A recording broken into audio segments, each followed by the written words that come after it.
Good morning. My name is Miguel Gonzalez, and I'm a certified retirement counselor with over 20 years of experience helping clients in retirement income planning, overseeing investment of funds, and designing retirement plans. Let's talk about measuring your retirement savings knowledge with this brief quiz.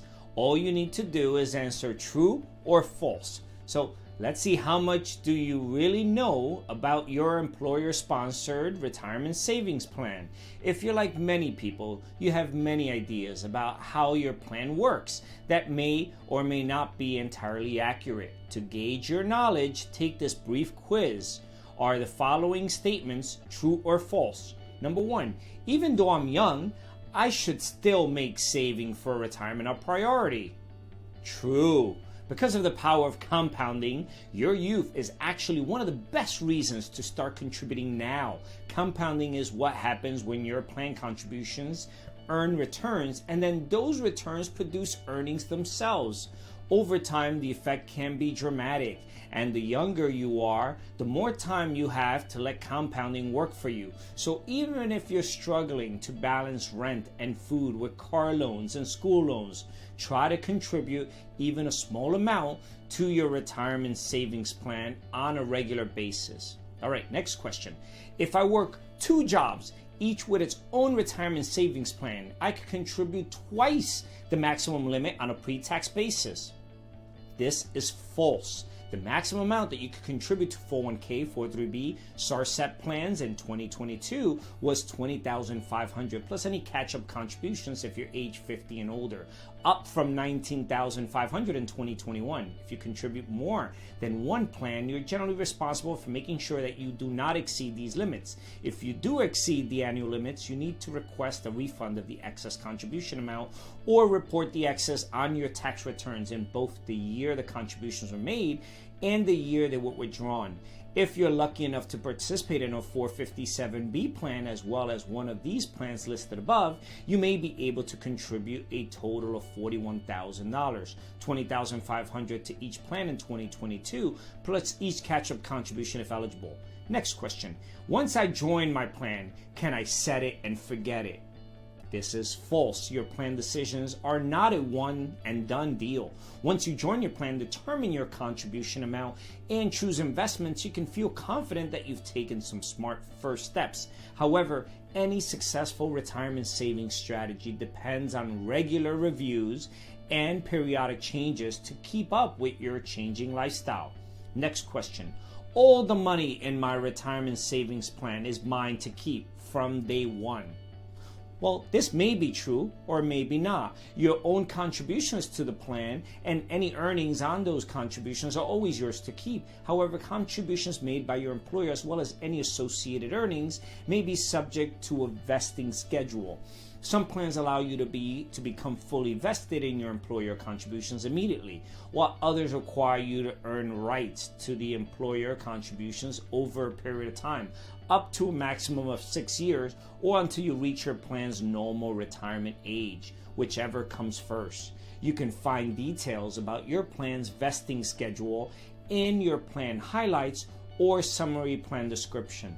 Next question. Employer matches on my Roth contributions go into my Roth account.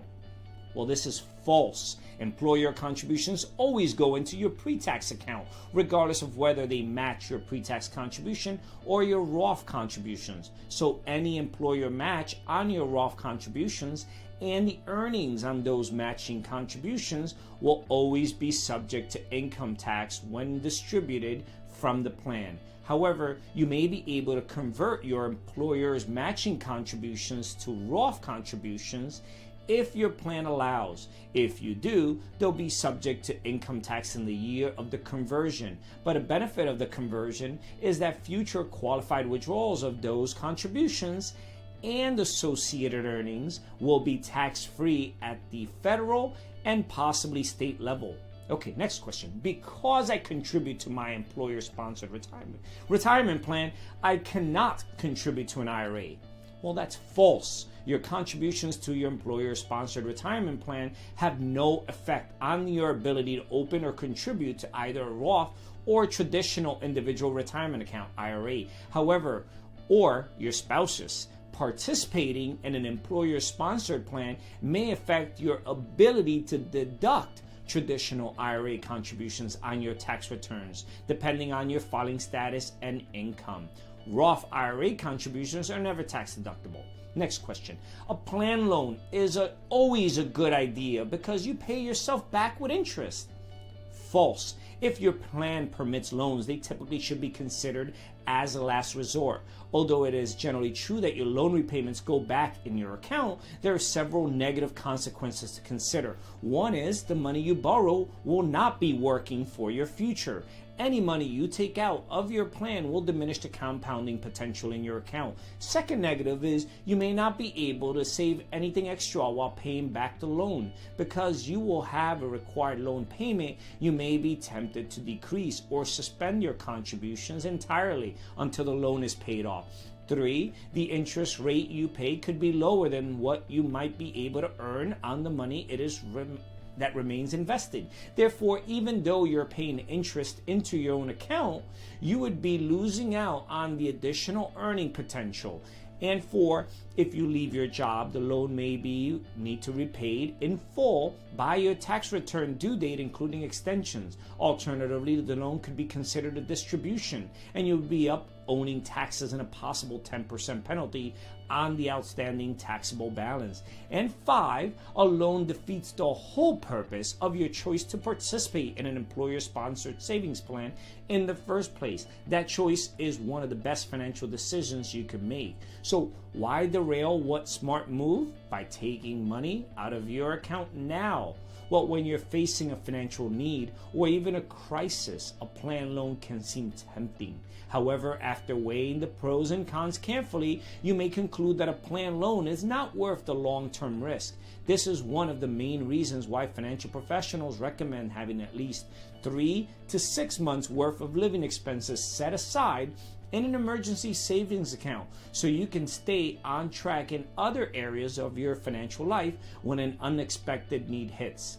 And next question, if I'm nearing retirement, I should move all my money into conservative investments. Well, this is generally false. Although it is typically makes sense to gradually shift your asset allocation away from more aggressive investments as you age, it's usually a good idea to keep a portion of your portfolio in stocks to help you maintain some growth potential in your plan. One of the biggest risks retirees face is the risk of losing purchasing power due to the rising cost of living or even running out of money altogether. Maintaining some stock investments even during retirement can help your portfolio stay ahead of inflation, although there are no guarantees. However, these are just general guidelines. Your asset allocation depends on your unique circumstances.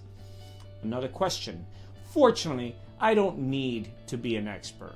Well, this is true. Regardless of how you did on this pop quiz, you can take comfort knowing you do not need to be an expert to take the maximum advantage of your retirement savings plan. You just need to familiarize yourself with your plan's features, review your plan contribution, levels, and investments every so often, and consult your plan materials for any specific questions.